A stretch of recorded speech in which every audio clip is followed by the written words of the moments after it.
নমস্কার বন্ধুরা, আমি চন্দ্রিমা। আমার চ্যানেল আলপনা ক্লাবে সকলকে স্বাগত। আজকে কোজাগরী লক্ষ্মী পুজো, আর এই লক্ষ্মী পুজোর দিন আমি কিভাবে সাবেকিয়ানাতে লক্ষ্মী পুজোর আলপনা দিচ্ছি সেটাই তোমাদের সাথে শেয়ার করছি। বন্ধুরা, ভিডিওটি ভালো লাগলে লাইক, কমেন্ট ও শেয়ার করো, আর সাবস্ক্রাইব করে বেল আইকন প্রেস করে পাশে আমার বন্ধু হয়ে থেকো। এই আলপনাটা পুরোটাই হচ্ছে সাবেকিয়ানা, মানে খড়ি মাটি দিয়ে আমি এখানে আলপনাটা দিয়েছি। চালগুড়ি দিয়েও অনেকে দিয়ে থাকে, কিন্তু বেশিরভাগ আলপনা মানে পুজোর সময় যে আলপনাটা দেওয়া হয় সেটা সাধারণত খড়ি মাটি দিয়ে দেওয়াটাই ভালো। তো আমিও সেই খড়ি মাটি দিয়েই এই সাবেকিয়ানা আলপনাটা দিয়েছি, এবং এখানে কোনো কালার আমি ইউজ করিনি। আসলে কি বলতো, যার যেটা ভালো লাগে না সেটাই বিভিন্নভাবে এক্সপেরিমেন্ট করতে থাকে। তো আলপনাটা হলো আমার কাছে একটা ভালো লাগার জিনিস। তো সেই ক্ষেত্রে আমি ভালো লাগার থেকে এটা মানে শুধুমাত্র খড়ি মাটি দিয়ে কেমন লাগছে দেখার জন্যই আমি এই আলপনাটা দিয়ে থাকলাম। আর একটা কথা হচ্ছে, আলপনাটা দেওয়ার সময় মানে সার্কেল, হাফ সার্কেল বা কলকা, যেটা সাধারণত লক্ষ্মী পুজোয় দেওয়া হয়ে থাকে, সেটার থেকে আমি একটু অন্য পথে হেঁটেছি। আর আমার এই হাঁটাটা তোমাদের কেমন লাগলো সেটা অবশ্যই জানিও। একটু অন্যরকম করার চেষ্টা করেছি।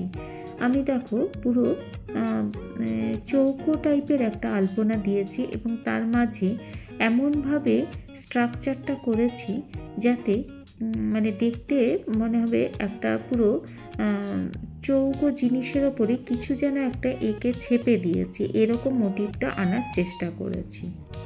যখন আলপনাটা দেওয়ার কথা ভাবছিলাম তখন এরকমই কিছু একটা ভাবনা মনের মধ্যে স্থান পেয়েছিল। তবে এটাও মনে মনে ভেবেছিলাম যে এবার আলপনাতে মানে লক্ষ্মী পুজোর আলপনাতে আমি একটা প্যাঁচার জায়গা রাখবই। মানে প্রত্যেকবারই ভাবি, কিন্তু প্যাঁচাকে আর আলপনার মধ্যে আনা হয় না, মানে যখন লক্ষ্মী পুজোর আলপনাটা দিয়ে থাকি আর কি। তো এটা প্রথম থেকেই ভেবেছিলাম। তো সেই কাজটা আমি করতেও পেরেছি। একটা প্যাঁচা আমি এখানে, দুটো প্যাঁচা, একটা না, লক্ষ্মীর বাহন দুটো প্যাঁচাকে আমি এখানে আঁকতে পেরেছি। তো আঁকার পরে মা লক্ষ্মীর চরণও এঁকেছি। আর যখন প্যাঁচাগুলো আঁকছিলাম তখন বেশ ছোটোবেলাকার কথা মনে হচ্ছিল। তোমাদের আগেও বলেছি, মা আমাকে পুরোটাই ছেড়ে দিত আলপনা দেওয়ার সময়।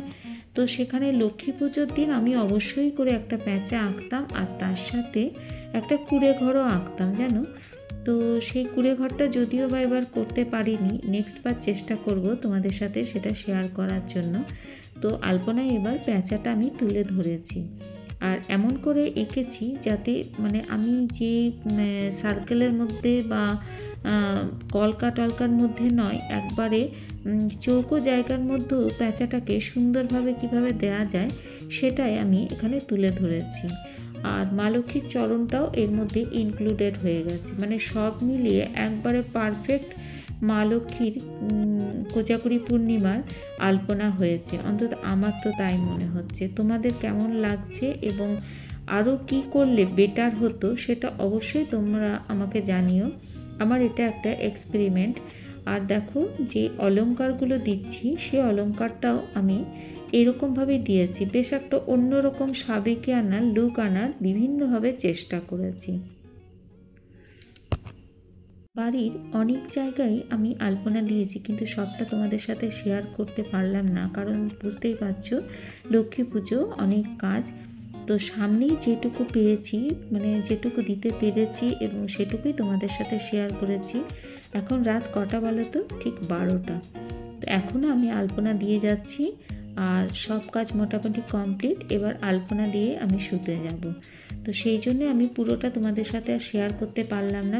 মানে প্রত্যেকটা জায়গাতেই আমি ছোট্ট ছোট্ট আলপনা দিয়েছি, এবং বেশ ভালোও লাগছে। আমার চারিদিকটা বেশ মন্দির মন্দির মনে হয় আর কি। লক্ষ্মী পুজোর দিন বাড়ির চারিদিকে আলপনা দিয়ে নিজের বাড়িটাই কেমন যেন মন্দিরের মতো লাগে। তো দেখো এইভাবে আমি মানে আমার চিন্তা ভাবনাকে এইভাবে আমি পরিস্ফুটিত করতে পেরেছি।